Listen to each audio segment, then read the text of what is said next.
La date fatidique s'approcha à grands pas. Damien le savait.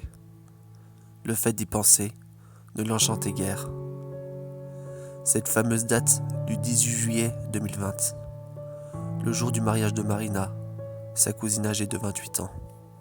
Et le pire dans tout ça, c'est que ce mariage ne se ferait pas sous le sol français, mais aux États-Unis, plus précisément dans l'État du Colorado.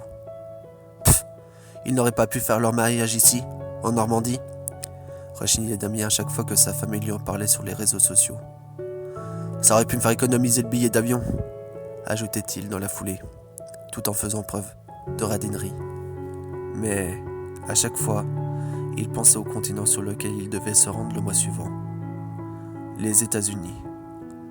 Depuis son enfance, il rêvait d'aller visiter ce pays. Il se rendait vite à l'évidence. Au moins, il n'irait pas pour rien. Ce mariage ne serait qu'un prétexte.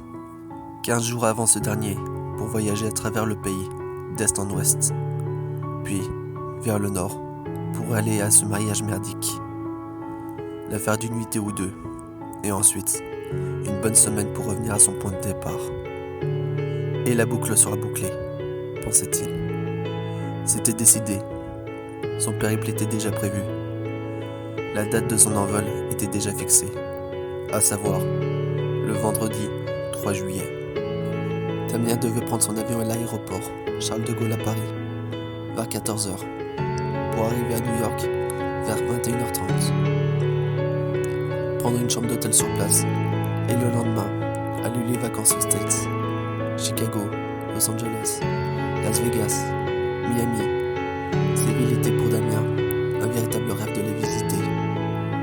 Mais il y a une chose qu'il voulait faire par-dessus tout.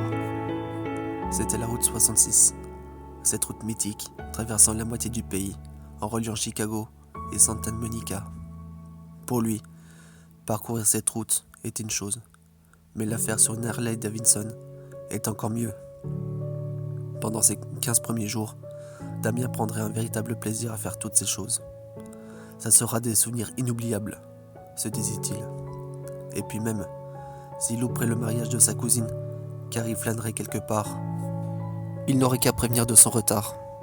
Mais il y avait une ombre dans les projets de Damien.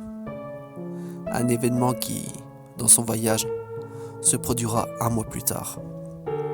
Cet événement chamboulera grandement ses vacances, et plus particulièrement sa vie. Suite à sa première mésaventure, Damien croisera la route des habitants d'un étrange village, reculé en pleine forêt, dans le nord des États-Unis. Ces habitants, venus d'un autre temps, et aux étranges coutumes, se feront appeler les disciples de Judas. Cette rencontre sera pour Damien le début du cauchemar.